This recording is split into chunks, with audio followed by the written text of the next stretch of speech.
obviously we understand that the Los Angeles Lakers have had a little bit of a disappointing season, and so much so that they're desperate for help, right? I mean, they are looking anywhere for some help. And so LeBron James is like, listen, Ohio guy, this guy went to Ohio State. I feel like, I can trust him. He's from where I'm from. LeBron James reached out to NFL Hall of Famer Chris Carter to get his thoughts on how they can remedy the situation in Los Angeles.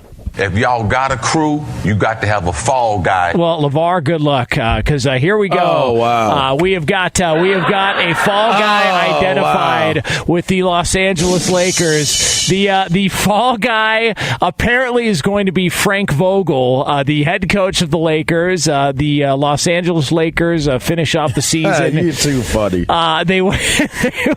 Too funny. They win back-to-back games for the first Chris Carter, time. know he wrong for putting that out there, too. Of course he is. As right as he is, he's wrong for that. Yeah, but you know what? In sports radio, once he said that, we were like, all right, that'll keep on giving for years and years. Well, certainly is right now, today. Absolutely. Because that's exactly what Frank Vogel is. Oh, it is. The Lakers win back-to-back games to finish out the season. The first time they won back-to-back games since January 7th. So you guys won on that one, too. Huh? Yeah, well, who knows? I mean, that's two. That's two right there. Listen, over-unders, the tide is turning. You were hot during the NFL season, but since then, I mean, I'm not that's trying really to all that matters to me, actually. Yeah, who cares? I mean, why would I have a problem losing with Tiger Woods missing the cut? I mean, he finished 47th, 57th. Who cares? Yeah, he's good. Yeah, he's good. Yeah, right. So Frank Vogel, according to Adrian Wojnarowski of ESPN, is out, and the announcement could be made coming up later on today. So as Chris Carter pointed out to LeBron James in that exclusive that we just had,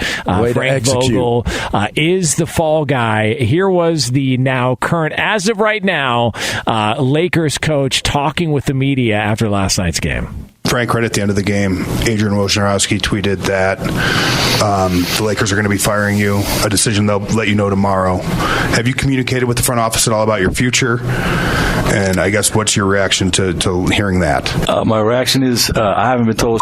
I'm going to enjoy tonight's game and what our guys did tonight and the way we finished out this season. I'm proud of our guys tonight.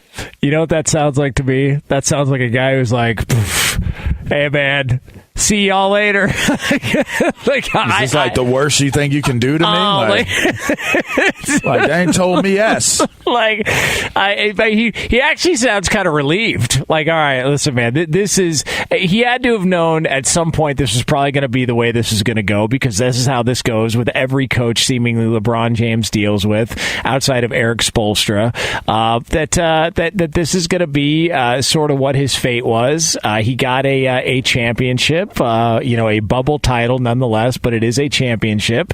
And now Frank Vogel can move on and go do something else, and he doesn't have to be a part of this garbage anymore. So good for him. Here's all I'll say. Here's all I'll say to this is Frank Vogel, as long as the team was winning, was going to be fine with that group of guys.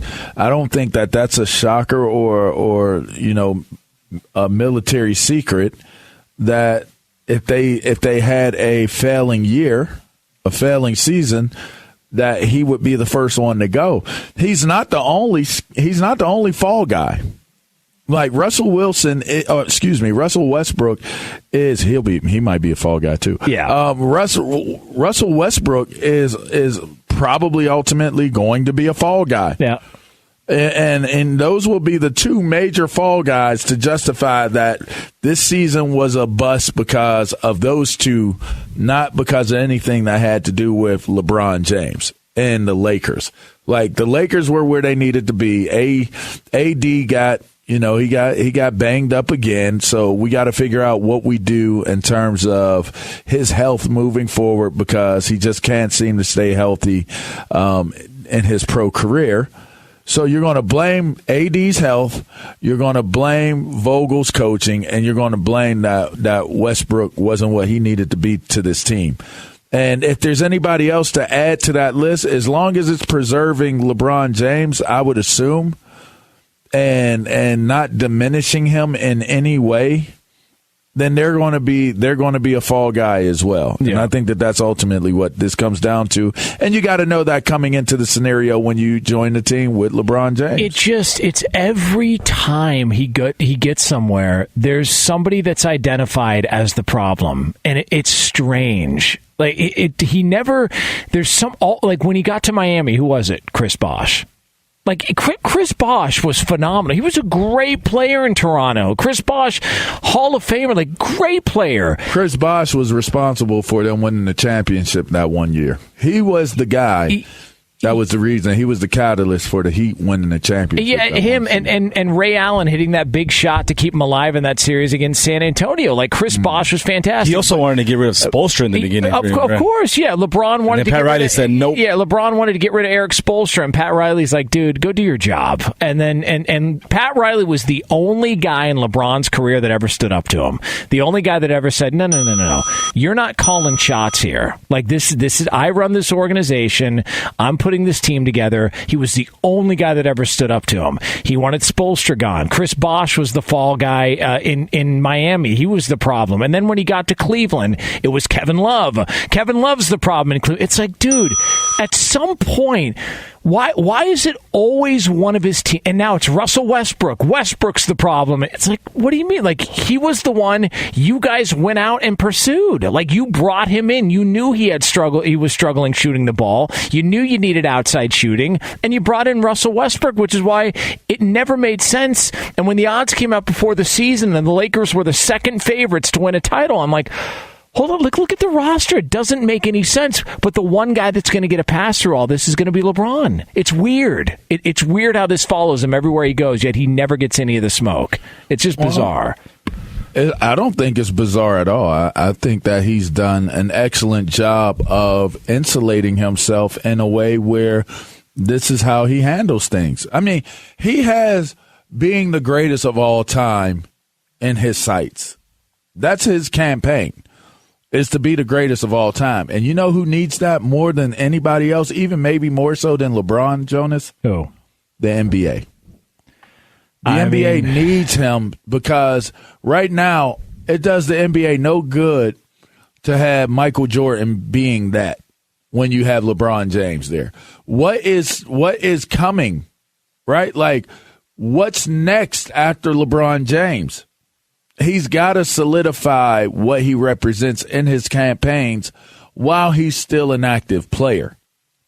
And so now you're looking at, we're getting to the twilight of his career, and you don't want anything to take place that can take away and disparage anybody from looking at LeBron James as being in that conversation, because what you're going to have to do is you're going to have to use the recency effect with LeBron James if some of these young stars don't step into the role. Because, I mean, Jonas, I like Jonas, but is he a name that carries the shit, or does he carry the NBA logo? You know, is Joel Embiid a guy that carries the logo? Is, you know, Steph Curry, is he a guy that can continue? I mean, he's not young anymore either. No. I mean, it's just, to me, I think with LeBron James, there's always going to be a level of and make no mistake about it, that same thing existed with Michael Jordan when he was playing. Let's not forget, you couldn't touch Mike at one point in time. You couldn't touch Michael Jordan, and I mean, you couldn't touch him in any regard. And that was, you know, that was by design, and I think that's what's designed for LeBron.